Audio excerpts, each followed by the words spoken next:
Guru Shri Padakamalam Shri Gurum Vaishnavamsha Shri Rupam Sagrajatam Sahagana Raghunatham Tam Sajivam Sadvaitam Savadutam Paridin Sahitam Krishna Chaitanya Devam Shri Radha Krishna Padan Sahagana Lalita Shri Vishakam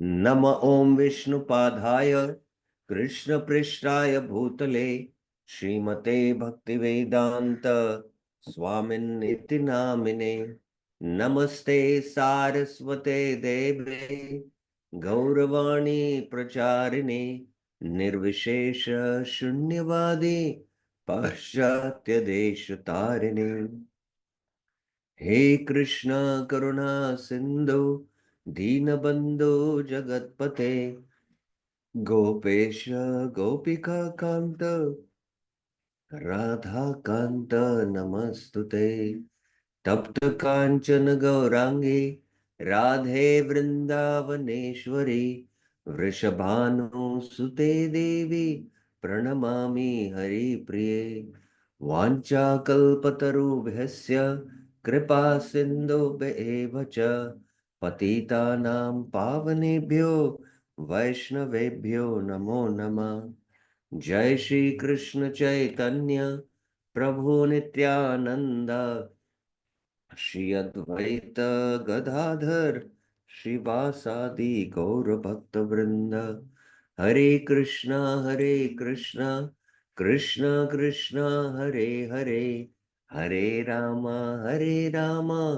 Ram Ram Hare Hare Hare Krishna. So welcome to the Bhaktyaloka series. Yesterday we began the discussion on Sanga Tyāgāt, abandoning the association of non-devotees. Sanga means association or attachment. That's how Bhaktivinoda Thakur says. And association with non-devotees, association with women. And then Bhaktivinoda Thakur mentions how by Sanga one gradually ruins everything. And he quotes this Dhyayato Vishayam Pumsa.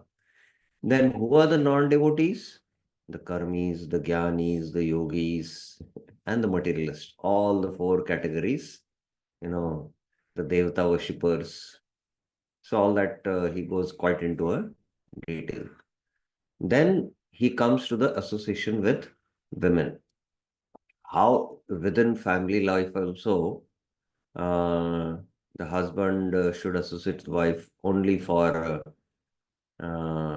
executing devotional services, and he should not be too much submissive and fond of his wife. That's what Bhaktivinoda Thakur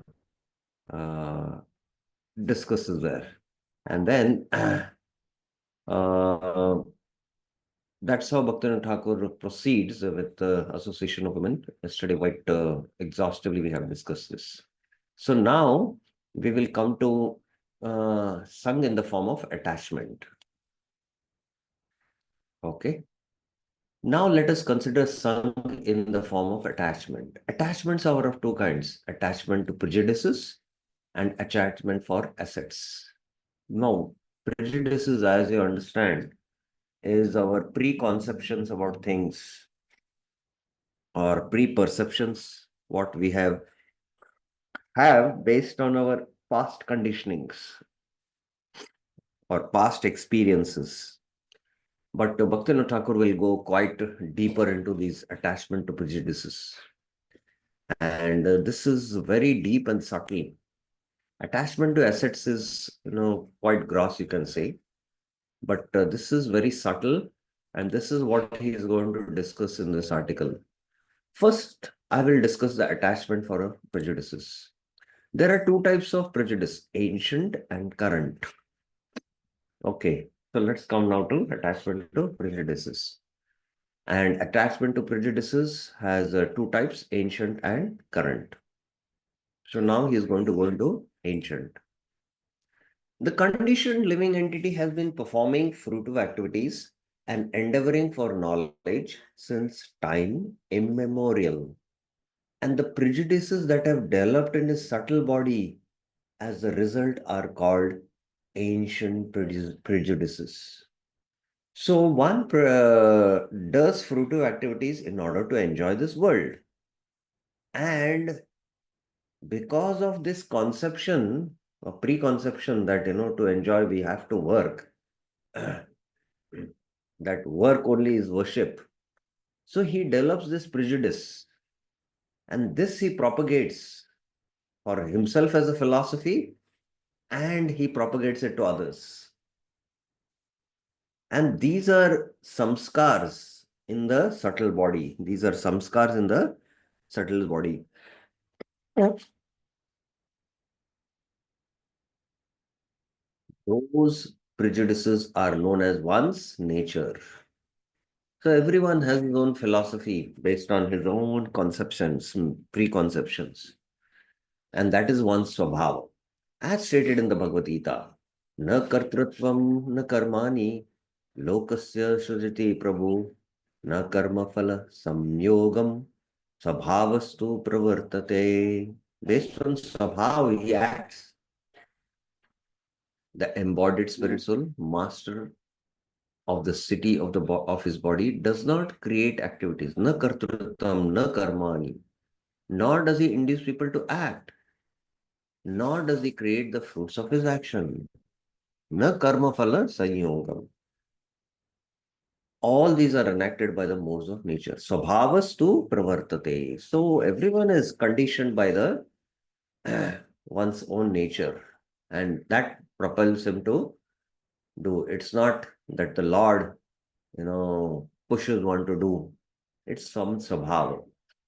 Srila Baldev Vidyabhushan comments, Anadi pravritta pradhana vasana atra स्वभाव शब्देन उक्त प्राधानिक देह देहादिमान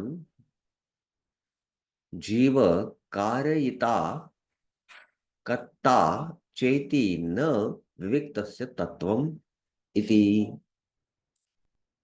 The primordial material desire that is active since time immemorial is called one's nature. Anadi pravritta, time immemorial. Pradhana vasanatra. Pradhana means the primordial, because the jiva,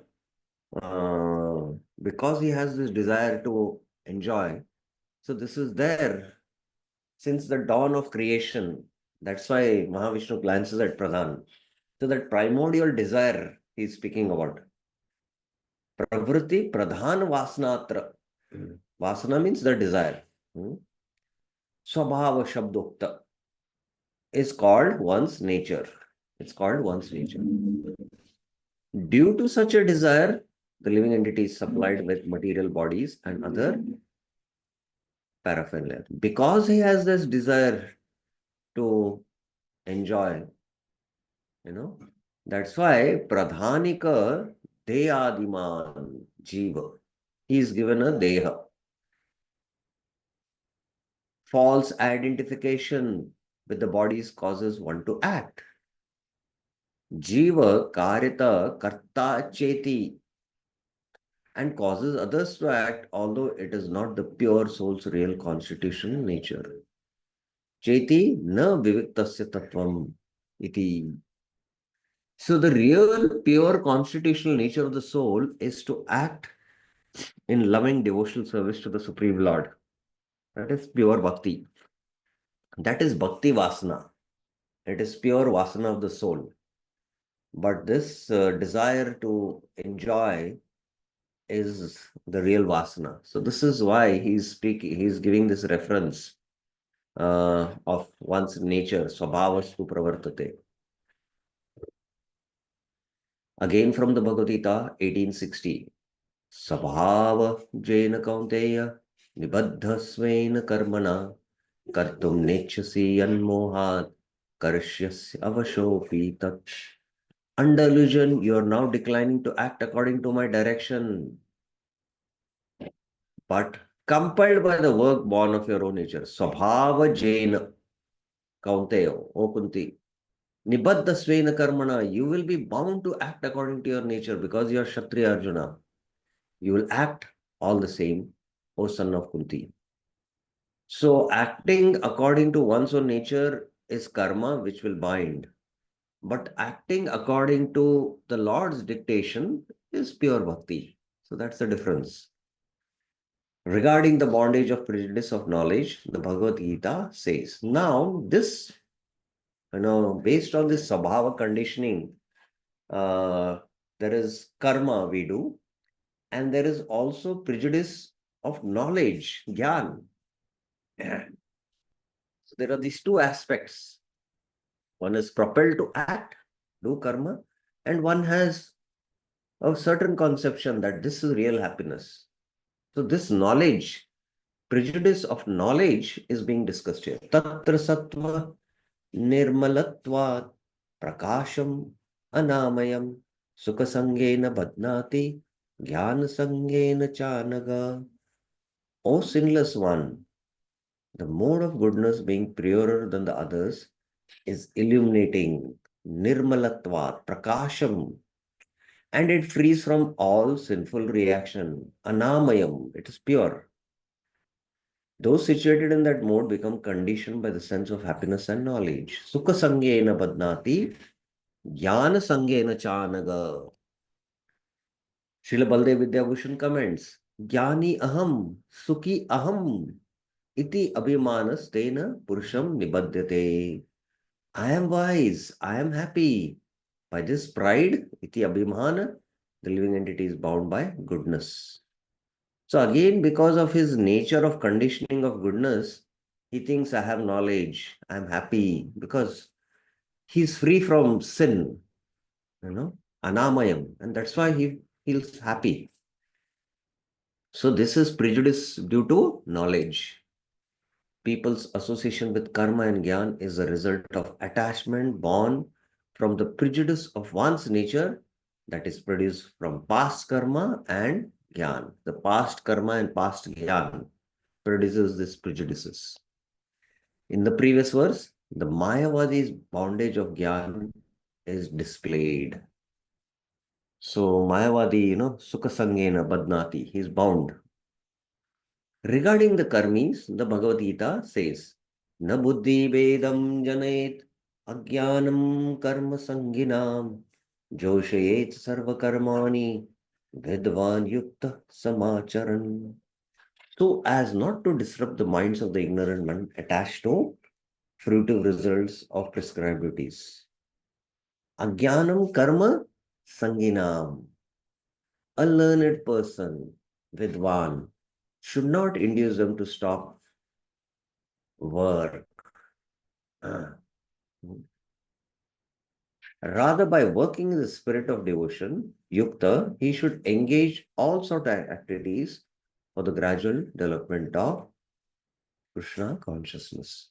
So here, this Agyanam, who is Karma Sanginam, he thinks that, I have to do karma because he wants to enjoy the results. He has that vasana, has that desire. But he doesn't know that it will bind him. Na buddhi vedam janayet. He doesn't know. So the Vidwan knows it binds him. But if the Vidwan tells, oh, don't do karma, but he will not listen, because he has no adhikar for gyan. He has adhikar for karma. So he should not tell him to stop doing karma because that is the way he can purify himself. So the Vidwan, he also acts. He also does his duty, but without attachment to the results. He performs Nishkam Karma Yoga. So he also should show how you should act being detached gradually for those who are attached. Karma Sanginam. So the karmis are like this. That's why he is quoting this. This is the karmis mentality. He's got this prejudice.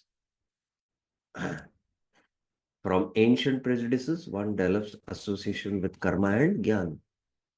Why somebody takes in this life to karma or to gyan? Because of his previous inclinations.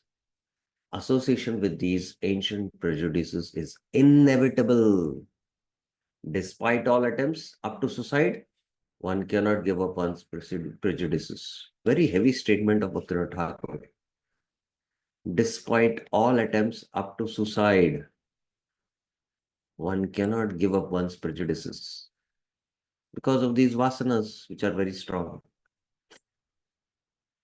If somebody has a particular nature and he has that inclination and is forced to do something else, he would rather think better to commit suicide than to do this.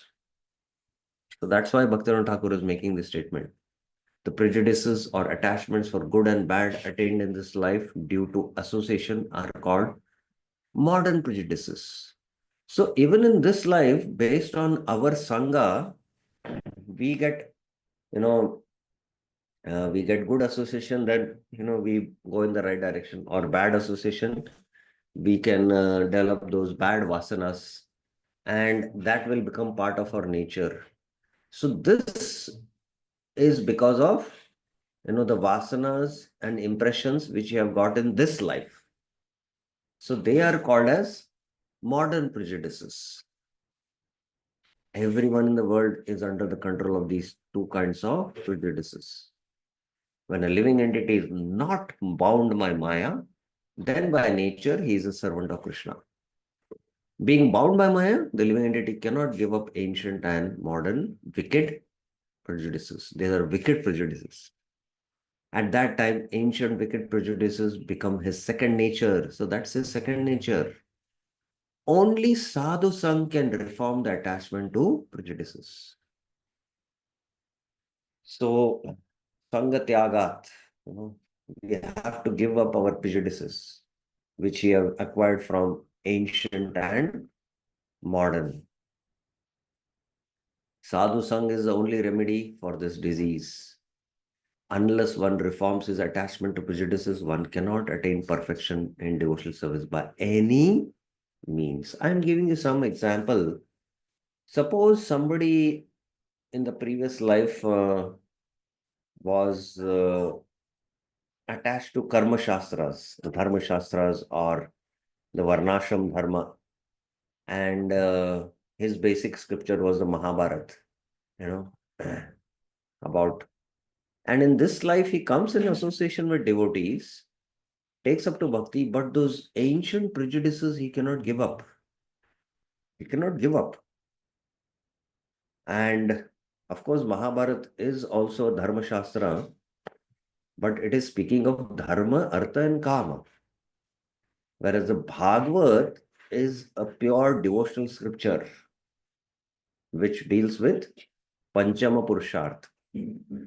So the Kaitava Dharma in the form of Dharma, Artha, Kama, even moksha has to be given. Dharma Projita Kaitava Parmo Nirmatsaranam Satam. So even though one comes of devotion, he is not able to give up these prejudices. So for them, the solution, and I'm just speaking about one example, there can be many other different kinds of prejudices we can have. For them, the sadhu sangha, association with the pure devotee, is very important. And now he quotes this. Sango yaha samsriter hetur asatsu vihito diya saiva sadhushu kruto nisangattaya kalpate. Association for sense gratification is certainly the path of bondage. Sango yaha samsrite hetu. But the same time of association performed with the saintly person, sa eva sadhu shukrato, leads to path of liberation, even if you perform without knowledge. Nisangataya kalpate. So that is from the Kapil Shiksha. Due to association with materialistic people, the living entity is bound in the cycle of birth and death. If one unknowingly associates with a materialist, the result must come. And if one unknowingly associates with the real sadhu, he attains freedom from material association. So this is how powerful association is. Again, in the Srimad Bhagavatam 11, 12, 1 and 2, it says, Shri Bhagavan Vacha, the Supreme Lord said, O Uddhava, only by associating with my pure devotees, Satsanga, one can destroy material attachment. Sarva Sanga Apaho, and attain me, Yata Mam Avarundhe. One cannot attain me, Na Mam Rodati, by Ashtanga Yoga, distinction from Atma and body, Na Sankyam, practice of non-violence, Dharma Evacha, study of the Vedas, Na Swadhyaya, austerity, sannyas, tapas, tyaga, sacrifice, charitable projects, donations, neshta, purtim, na dakshina, vows, worship of devatas, secret mantras, vratani, yagyas, chandamshi, holy places, and observing prohibitions and rules. Tirtani, niyama, yama. So here also, the same point is being mentioned that only by associating with pure devotees, one can destroy all attachments because of prejudices, ancient as well as modern. And this is not possible by practice of Ashtanga Yoga, Gyan Yoga, and so many other processes. Association with prejudice is very dangerous. By affectionately associating with pure devotees of the Lord, one's association with prejudices in the form of karma and jnana is destroyed. So, by associating affectionately, due to this association with prejudices, a living entity's propensity for ignorance and passion becomes stronger. The more you associate with these prejudices, preconceptions, what you have got from the vasanas from your previous life, your passion and ignorance become stronger. Whatever propensities for goodness, passion, ignorance are seen in people's eating, sleeping, and sensual activities are all due to association with prejudices. So Krishna in the Gita, uh, apart from the transcendental faith, which is required for bhakti, there is faith also in the modes.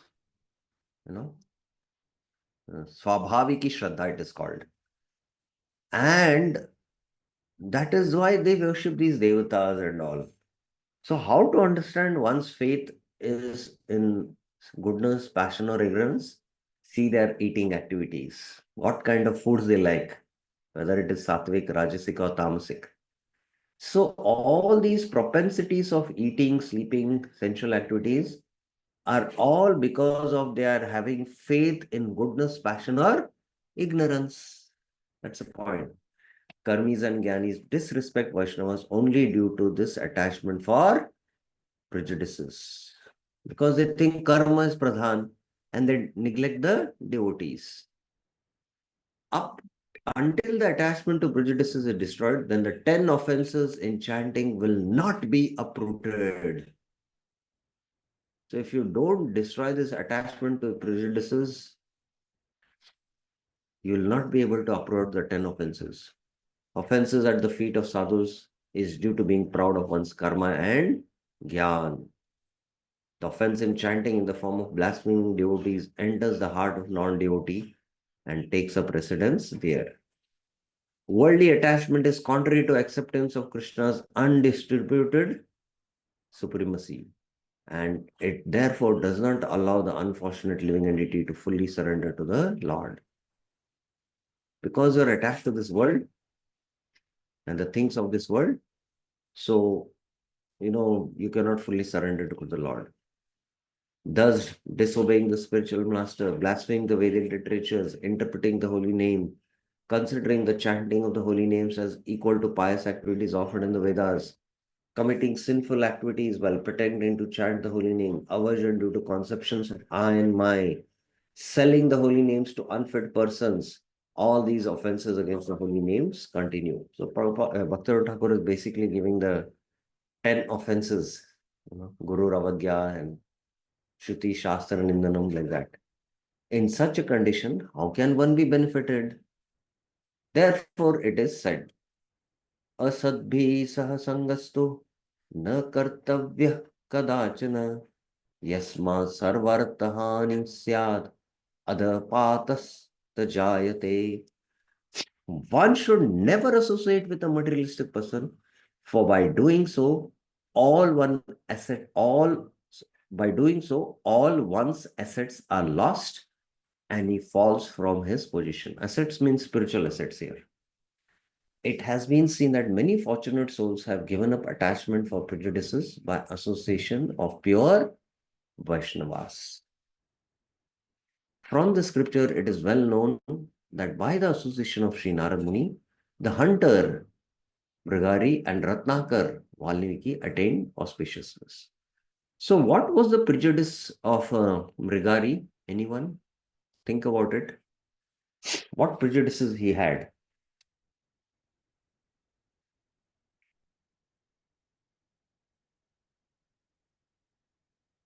I would like to hear the different kinds of prejudices Nara, the hunter, Brigari had. Yes, Mataji. Like he used to get enjoyment seeing like half-killed animals. Okay. Further, anything else? Just go into the discussion what we had based on modes and based on his actions, karma. Based on that, I would like to hear.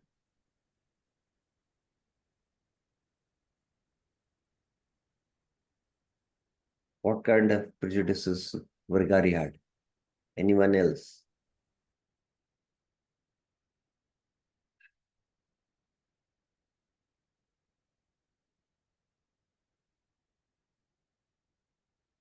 What type of prejudices? Please think about it. Jagdeshwar Prabhuji. Hare Krishna Prabhuji. No. He was attached to his family, actually. Attached to his family. That has not come. We have not started discussing attachment due to assets. We are discussing attachment due to prejudices. And they are because of karma and jnana and because of the modes. So that is what is the discussion. So what kind of influence of modes was there on Brigari? Which kind of Ignorance. influence? Ignorance. And based on ignorance, what kind of food he was attached to? Yes, tamasic. Tamasic food. What is that? Meat. We're killing meat. That is meat. So because of that, what kind of karma he was inclined to do? Yes, against the Shastra. Against Shastra, what he was doing?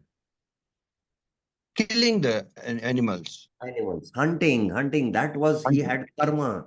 That karma was pradhan in him. Karma pradhan, yeah. Yeah. So now you got this whole understanding of prejudices due to vasanas and due to the modes influence. How they are. This is very deep. Please try to deliberate on what Bhaktivinoda Thakur is saying. Sometimes also we have seen that even after coming to devotional service, sometimes devotees maintain prejudices. And, they say we should propagate, uh, uh, kind of, sattvic foods, like the Jains have, So Prabhupada once said, let them do that because we should not cause any himsa, to animals. Let the Jains do that. We are already eating prasadam. So we can have these kind of prejudices and preconceptions. But Shuddha Bhakti, if we take up to Shuddha Bhakti and associate with the Shuddha Bhakta, all these prejudices due to ancient and modern can be destroyed. The foremost instruction of Sri Ramanacharya is this: if you cannot purify yourself by any endeavor whatsoever, then just go sit with the Vaishnavas and you will achieve all auspiciousness. Some desire is struggling you because of the vasanas from your previous life. You just go and sit in front of a Vaishnava. That's it. Don't do anything. And just by sitting in front of him, you will get free from that desire. By observing the pure characteristics of a devotee, in a very short time, a mind's person is changed. Person's mind is changed. His attachments or sense enjoyment decreases, and the seedling of bhakti sprouts in the heart. So this is the power of association with a pure Vaishnava. His mind will suddenly get transformed. His desire to enjoy sense objects will decrease, and slowly the bhakti will start sprouting in his heart. One even gradually develops a taste for the Vaishnava's food and behavior. We have seen how by associating with Vaishnavas, people have given up many anarthas: taste for associating with women, thirst for wealth, desire for sense enjoyment and liberation, inclination for karma and jnana, eating meat and fish, drinking wine, smoking tobacco, and the desire to eat chew pan. So Bhaktivinoda Thakur, by his own association, he was able to transform the Bengalis there who are attached to sometimes eating meat and fish, you know. And Prabhupada, by his association, all these anarthas, the hippies who were doing all these activities, so they were able to give up. By observing a Vaishnava's quality of not uselessly wasting time, many people have easily given up the anarthas of laziness, oversleeping, useless talk, urge to speak. So these are the further qualities one should try to give up, especially laziness, oversleeping, useless talk, urge to speak. We have also seen that by associating with Vaishnavas for some time, someone's cheating propensity and the desire for fame have been destroyed. We have seen with our own eyes that by associating with Vaishnavas with a little affection, all other associations such as attachment to prejudices has been vanquished. Those who are attached to winning fights, those who are expert at attaining dominion, those who are eager to accumulate great wealth, all such types of people have attained devotional service by being purified in the association of Vaishnavas. Even the hearts of persons who think, I will defeat the world by my arguments and attain supremacy, have been pacified.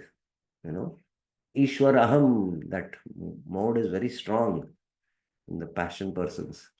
Without the association of Vaishnavas, there is no alternative for rectifying the attachment for prejudices.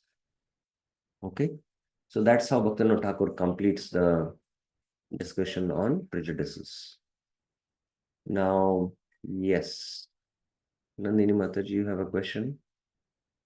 Yeah, Hare Krishna Prabhuji. Prabhuji, we have seen that many devotees, we have strong desire for cow protection, or Yes, yes, uh, yes. I did s- not want to speak about it uh, because sometimes it will be considered as controversial. Because cow protection is, in the Bhakti Rasamrita Sindhu, called as Tadiya Seva. Tadiya Seva. And it is an Anga of Bhakti. But sometimes we have these prejudices that, you know, that, oh, there is uh, protection of cows to be done, which is also to be done. That's true. But we start our own voluntary organizations and then, start doing propagandas and, you know, uh, all this is, kind of a activity can, in one sense, in a subtle sense, deviate us from our core practices of devotional service. I know of some devotees who were, practicing bhakti, and they had these strong prejudices for these kind of activities, and they started doing these activities, and they started an organization, and they have now practically, stopped chanting, stopped following the regulative principles, and they're into this, which is also a dharmic activity, I would say. But giving higher preference to that than to pure devotional service, that is where, the crux of the issue lies in. And giving up the core practices of hearing, chanting, and, doing that will come in more of a dharmic activity, which is a pious activity, as not seeing them as anga of devotional service. Of course, it is the job of the Kshatriyas in the previous times, because Kshatriya, they have to protect the praja. And the praja is also all the species of life, including cow, which Parikshit Maharaj was doing. So we should, in fact, inspire the leaders who have this kind of a spirit and let them take this task. And we should only guide them. And they have these inclination because they have that nature. And them, we have to dovetail them to Krishna consciousness. But we ourselves take, then we can drift also. So that's what I would like to say about it. Okay? Yes, Ruchi, thank you. Okay. Any other questions regarding attachment to prejudices and attachments to ancient and modern prejudices? This is a very subtle discussion, and one should, I feel, repeatedly study this. Now let's come to attachment to assets. One should carefully give up attachment to for material assets. People in general have spontaneous attachment for household paraphernalia, clothes, ornaments, wealth, wife, children's health, their own health, eatables, trees, and animals. Some people are so addicted to smoking, chewing pan, eating fish and meat, and drinking alcohol that their practice of spiritual life is obstructed. Many people do not respect the Lord remnants out of great attachment for eating things like fish. Bhaktivinoda Thakur is speaking about his own experience preaching in Bengal and Orissa. Because of the desire to constantly smoke, many people study of devotional scriptures, relish of hearing and chanting, and remaining long in temples is obstructed. Attachment to these things is ours to the constant practice of devotional service. It is ours to the constant practice of the pure devotional service. If one does not carefully give up these things, then he cannot get happiness from his devotional service. Attachment to these things is easily destroyed by the association of devotees. So again, Sanga Tyāgāt, but do sadhu Sanga. Still, one should try to destroy these petty attachments by fully engaging in devotional service. You should associate with sadhus and more fully engage in devotional service. By observing vows approved in devotional service, those attachments are vanquished. Now, here is a solution Bhaktivinoda Thakur is giving, and that's also revealing for me that we have these deep-rooted attachments, again, because of our association with this material world from time immemorial, and the solution he's giving is associate with sadhus, engage in devotional service, and observe vows. By observing vows, you will be able to vanquish those attachments. So now that's what he's going to discuss. By properly observing Hari Vasara, Ekadasi, and appearance days of the Lord, those attachments are vanquished. The rules for such vows are the provisions for diminishing one's attachment. So they help us to diminish one attachment. They are prescriptions for practicing devotional service by giving up all types of enjoyment on those days. There are two types of eatables. Bhaktivinoda Thakur is very critically analyzing. We have sometimes, because of the mode of passion, although we have taken to bhakti, we have deep attachment for eating spicy food, right? And it is seen. So there are two types of eatable, those which sustains one's life and those which gratify the senses.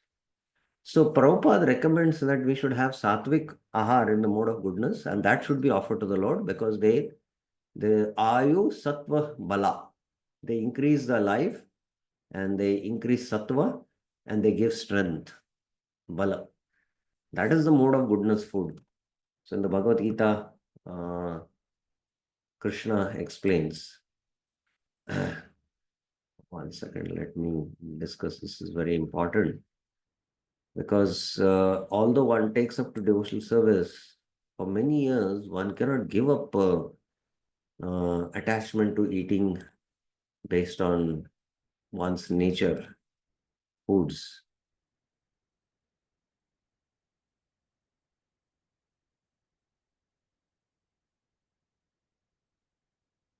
Ahar is Trivida Sapi.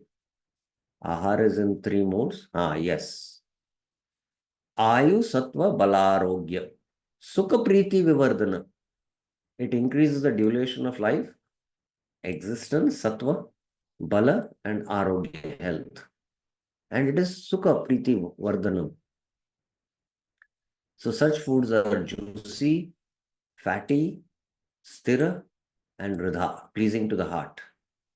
But because of the influence of the mode of passion, we don't like these kind of sattvic foods, which are the actual foods which should be offered to the Lord. But we are what?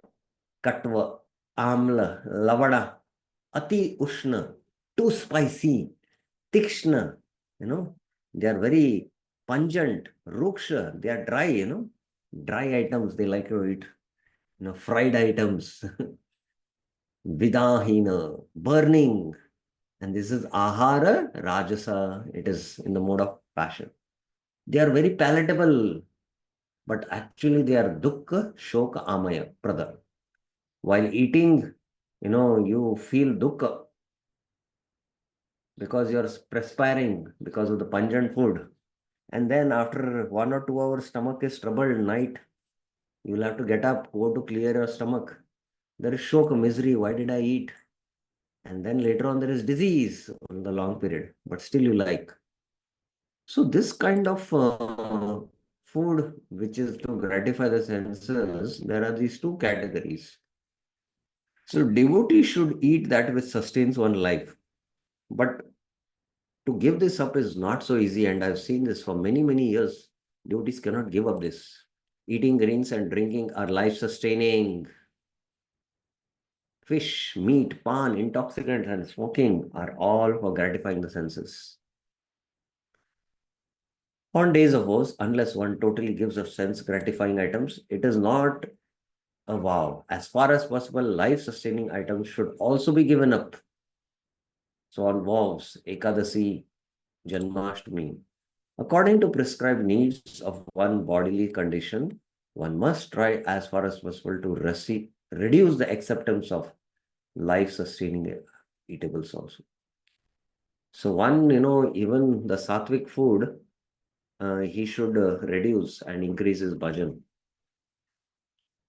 There is no prescription for acceptance of sense-gratifying items.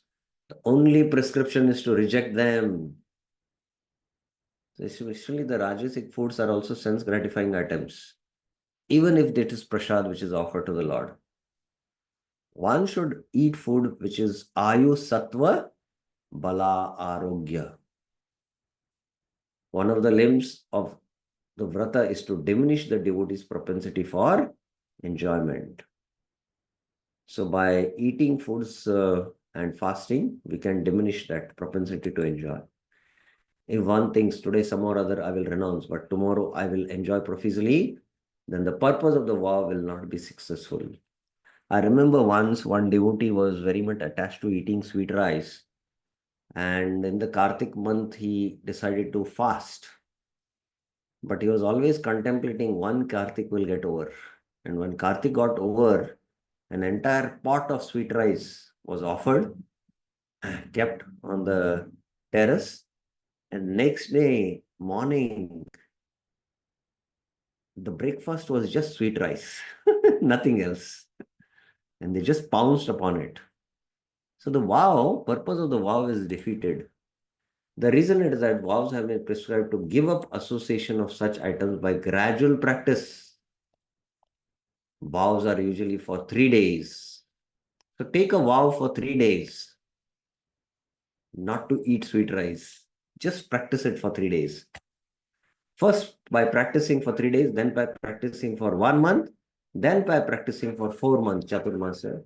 In this way, gradually one should completely uproot the attachment for sense gratificating items and leave them forever. If you don't leave them, then how will you develop attachment for Krishna? For those who cannot remember the statements of Bhagavad Gita, Shipram Bhavati Dharmatma, he quickly becomes righteous. In regard to the observance of vows, their renunciation is temporary, like a bathing of an elephant. Shipram Bhavati Dharmatma, Shipram he becomes, Krishna is saying. But because you have not given up your attachment, so repeatedly, you go back. So it's like bathing of an elephant. For those who desire to attain pure devotional service, the association of non-devotees and women is meant to be given up. So we have to give this up. It is extremely necessary for them to associate with sadhus in order to give up the attachment for prejudices. They must follow all vows meant for Vaishnavas in order to give up attachment for material objects. One should not be negligent in these practices. One should follow these instructions with great care and respect. If one does not follow carefully, then cheating in the form of duplicity renders the whole endeavor useless. So you don't follow these instructions and you hidingly start eating sweets, not able to follow the regulative principles. Then everything is ruined. For those who do not have respect in this regard, attaining devotion to Sri Hari becomes very rare, even after hearing for many births. Bahujanma yadi kare Shravana Kirtan, tabu na paibe Krishna Premadan. Because that 10th offense of attachment to I and mine has not gone. And you're chanting, chanting, chanting, but you're not giving up those attachments. So your Mahamantra is not going to get fructified. So even after many months, this is going to happen. What is association and giving up association? Many people have doubts about this. Now here Bhaktivinoda Thakur is going to speak very interesting. Doubts may be there, but because if just by coming in close with a materialist or a material object is considered associating with him, then there is no way to give up this association.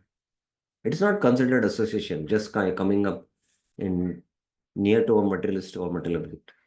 As long as the material body is there, how can one give up the proximity of these things? How can a Grahastha Vaishnava give up his family members? One cannot give up the association of deceitful persons even if they are renunciates.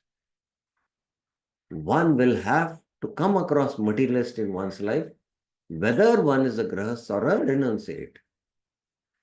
Therefore, the limit for giving up the association of materialist is prescribed in the Sri Updeshamrita as follows. So, Bhaktivinoda Thakur is now dealing that, we cannot give up associating with materialists because we come in touch with them. But just coming in touch, that is not association. What is considered association is if we do these 6 loving exchanges with Preeti, then that is association. That's what he is going to discuss now. Dadati pratigranati guhyam makyati prichati bhungte bhojate chaya shadvidam priti lakshanam. Offering gifts in charity, accepting charitable gifts, revealing one's minds in confidence, inquiring confidentially, accepting prasad, and offering prasadam are the 6 symptoms of love shared by one devotee and another. I'll take up questions. Just hold on now, because let's see what Bhaktivinoda Thakur has to say on this. Oh, Prabhuji, Sadhaka. just previous slide, just not question, Prabhuji. I just wanted to it. Yeah. One cannot give up the association of deceitful person even if they are renunciate. Nonsense. Uh, like what it means? Yes. So sometimes even renunciates, the propensity to cheat is there in them, you know, and they have these prejudices, from their previous conditionings. But they are also Vaishnavas, they are practicing. But one cannot give up because, you come in touch with them. So what to do about it? You cannot give them it. So that's why Bhaktivinoda Thakur is going to speak up that that will not affect you. Because if you don't do those 6 loving exchanges with love, then that you will not be affected by that. That's the point he's going to make. Oh, sadhakas, one must accept proximity with both bad and good people as one passes in his life. This equally applies to householders and renunciates. Even renunciates have to meet sometimes cheaters. You know, and sometimes there are sadhus who cheat. A cheating propensity is there. Even one is a renunciate. I'm not speaking about sannyasis, those who have taken up to practice of Krishna consciousness and trying to among seeking. Proximity must be there. Nevertheless, one should not engage in bad association. Giving in charity, accepting charity, revealing one's mind, hearing one's mind, accepting foods and giving foods. If done with love, these are called Sanga. And if it is just out of duty, then it will not affect you. Giving some foodstuffs to hungry persons or accepting charity from a pious man is done out of duty, not out of love. Here is a difference. Even if they are materialists, this type of engagement is not considered association. But if they are pure devotees, then such activities are performed out of love. When acts are performed out of love, then it is association. Then it is association. Therefore, giving charity to pure Vaishnavas and accepting items or wealth from them becomes satsang. Giving charity to a materialist or accepting charity from one, if done out of love, becomes satsang. Out of love, if it is done, then it will become satsang. If it is done out of duty, then it will not become satsang. When a materialist approach you, whatever is required to be done should be done only out of duty. Don't give your heart. Don't give your, don't perform those activities with love. One should not speak confidentially with a materialist. Generally, there is some love involved in confidential speaking. Therefore, it is association. Whom you love, you reveal your heart to them. So don't reveal it to materialist. And if you do that, then you will get affected. While meeting a materialistic friend, one should speak only what is extremely necessary. At that time, it is better not to exhibit heartfelt love. But if that friend is a proper Vaishnava, then one should accept his association by speaking with him with love. So, Sajati Stigna Satovara. These are the principles we'll have to follow. This type of behavior with relatives and friends creates no hostility. Now, especially those who are in the families, sometimes we can be a little fanatic, oh, these are not devotees. And that kind of attitude is not good. And, oh, I cannot participate in this activity because it will be Sanga. No, you just do it out of duty and not put your heart in it, that will not affect you. But we have these crazy ideas. So one has to be very matured in his behavior. Otherwise, it will create hostility and they will be having bad impression about Krishna consciousness. It will be a bad preaching. So we have to be very careful about it. There is no association in ordinary talk. one should behave with ordinary people as one externally behaves with a stranger while buying something in the market. You know? So that's how one should behave. The same dealings with a pure devotee of the Lord should be done out of love. If one is obliged to feed hungry people, needy people, and teachers, he should do so as a host dutifully cares for his guest. There is no need to exhibit love. Like you have gone out for food distribution. It's a duty. But the same prasad you're distributing to a sannyasi at your home, you should do with a lot of affection and love. I hope you are understanding the difference. Care for them, but not out of love. One should feed pure Vaishnavas with love, and when required, accept the remnants given by them with love. Preeti Lakshanam. If one can behave in this way while giving in charity, accepting charity, speaking confidentially, hearing confidentially, feeding and accepting food with one's wife, children, servants, maidservants, strangers, and whoever else he meets, there will be no unholy association, only good association. There is no hope of achieving devotion to Krishna until one gives up unholy association in this way. Sanga Tyāgāt. A renunciate Vaishnava should accept whatever alms he receives by Madhukari or begging at the house of a honest householder with the above mentioned considerations. He should go to a house of a Vaishnava. Suppose he is going to the house of devotees. There are fixed devotees where they do Madhukari. That's how the standard is. But while going, some Brahmana calls him. He said, no, no, no, I'll not take. Out of duty, he should take, and then, like that. So he has to do all these above mentioned considerations he should take care. He should always remember the difference between gross begging and Madhukari. A Grahastha Vaishnava should accept prasad, grains and drinks in the house of another Grahastha who has pure character. One should always be cautious about taking prasad in the house of non-devotee and one with bad character. Bhaktivinoda Thakur is very, very pragmatic and practical. There is no need to speak further about this. So there is no need for devotees also to ask any questions about it. What Bhaktivinoda Thakur is trying to say deep is that even devotees who take up to practice, their character might not be good. So that is why one should respect them, but not associate with them and not have loving exchanges with them. So this is the point, what Bhaktivinoda Thakur is saying. Due to their pious activities, those who have developed faith and devotional service have a little intelligence by the mercy of Krishna. Due to that intelligence, they can easily understand the essence of the Acharya's instruction. So we have got that Sukruti by which we have come to Bhakti, and we have got the mercy of Krishna.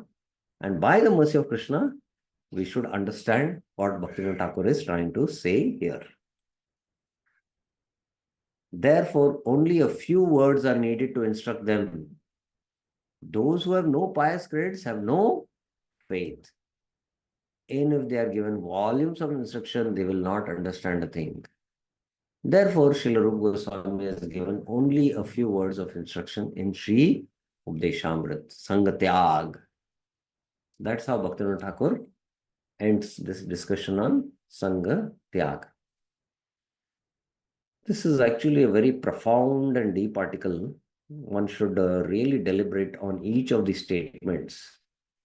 Of course, if time would have permitted for each of the statement, we would have long discussions and continue this discussion for 4, 5 classes. But I feel that devotees should, after having this short discussion, study this book, Bhaktyaloka, deliberate upon it, and come up with questions and clarifications, which always we are ready to discuss in the forum. we have this group and you can ask questions and then have nice discussions and clarify the matter. So I'll stop here. Any questions, any clarification anyone has?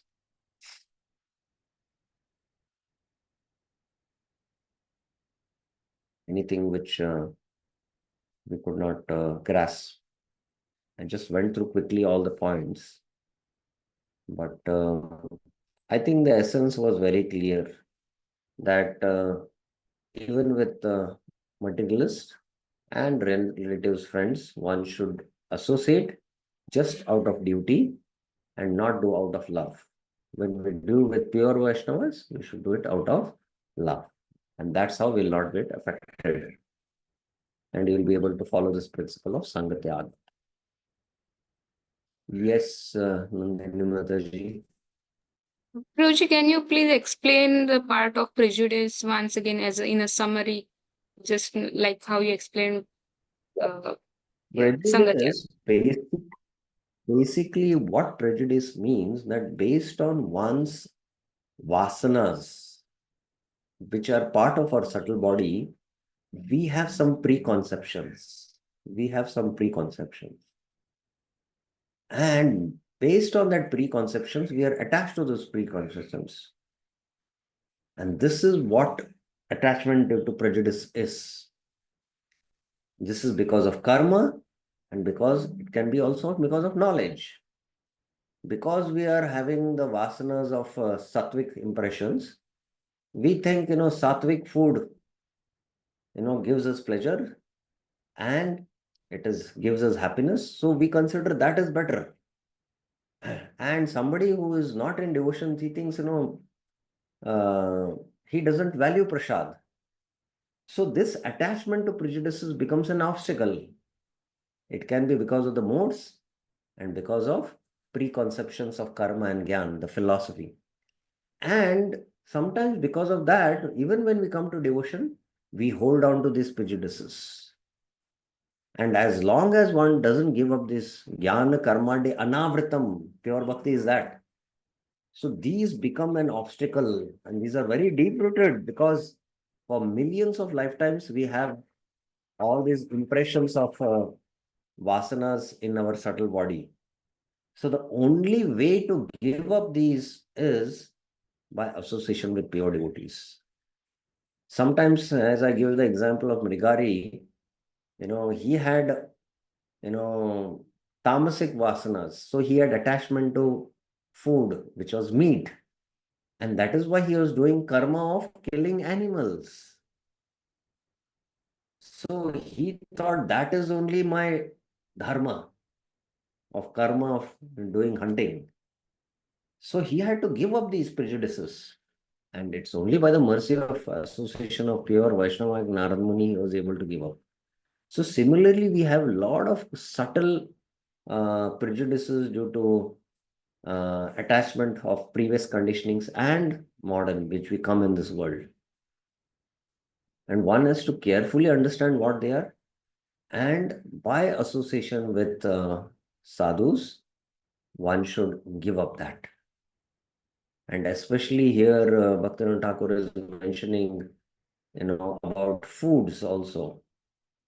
Eatables which are could maintain good health or because of sense gratification. We have attachments to that. Because again, previous vasanas. So one should follow vows by which one is able to give up these things. Otherwise, we'll become attached to these things for many, many years and lifetimes, and will not be able to give up them. And then we'll not be able to give up these 10 offenses. And if you're not able to give up these 10 offenses, then our bhakti will not fructify and will not be able to do bhajan drida vrata. So this is only possible by some of the remedies which Bhaktivinoda Thakur given. The main thing is association of sadhus and following the vows strictly. Is it okay? Yes, Prabhuji, thank you so much. Any other questions anyone else has? Okay, so thank you very, very much. Srila Prabhupada ki jai. Shri Bhaktyaloka ki jai. So tomorrow we will have the last discussion, Sadhu Vriti. That will take 2 classes. And Friday being Gaur Purnima will be a break because all the temples will have their morning program and evening program. Many go for the Mangal Aarti on the Gaur Purnima. So Friday we'll take a break. And tomorrow we'll have the class on Bhaktyaloka. Hare Krishna. Shri भक्त्यालोका की जय, श्रील प्रभुपाद की जय, श्रील भक्तनाथ ठाकुर की जय. हरे कृष्ण.